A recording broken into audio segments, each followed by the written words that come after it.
everybody. I thought I'd just jump on and add some commentary to yesterday's news, which was that the UK government are introducing a new statutory levy, which will be applied next year from April onwards. And it will be applied to the gross gambling yield for all gambling operators who hold a gambling commission license. And there's a sliding scale in terms of how that looks. So I think for like the big players, your high streets and your casinos, it will be 1.1% of gross gambling yields, which are the profits, and then sliding all the way down to 0.1% for society lotteries like mine, the charity lottery.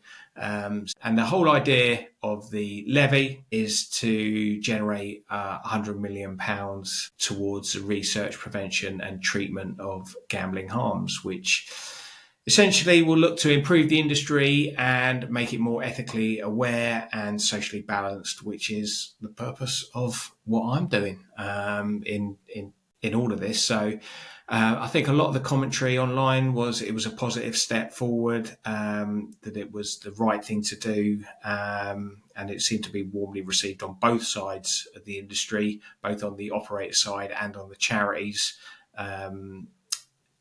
There was sort of two little side points that I just really wanted to cover. The first was that they also announced a limits on online slots, which has been identified as a high risk category for gambling products. And so I think let me have a look here what they say.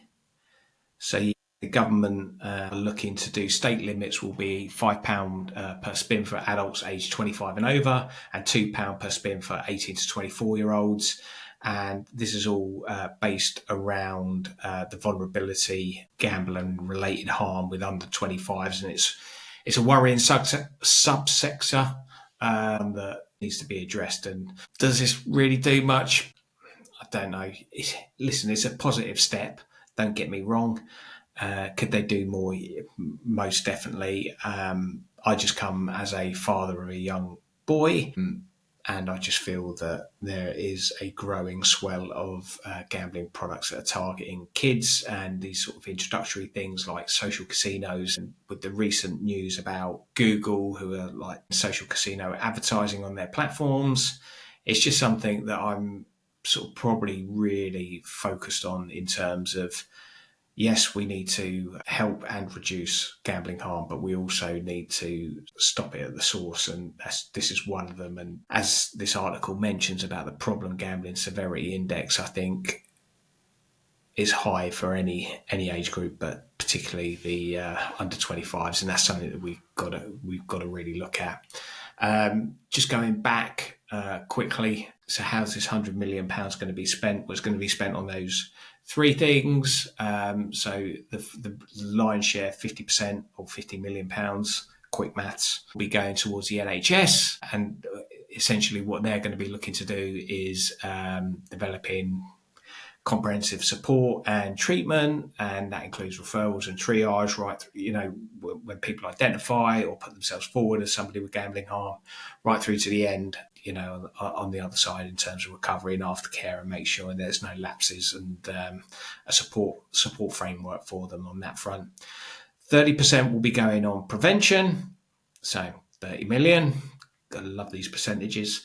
And that will be things for like public health campaigns, so adverts, both online, offline, promos, all of that sort of stuff, and educational formats for frontline staff, both on the public health front, but also on the within the gambling industry, I believe, in terms of providing training platforms for them. So again, it's looking at prevention, which is a good thing, and probably something that you would like to think would get more focus or get a higher percentage. And then the final amount, 20% or £20 million, will be directed to UK research and the Gambling Commission to develop research programs just in terms of understanding where the current play is in regard to the gambling harms and the gambling industry, and also how that will shape future policy and regulation. Having a big research fund is essential for progressing the market and for getting the insight into what the state of play is with regard to the UK market.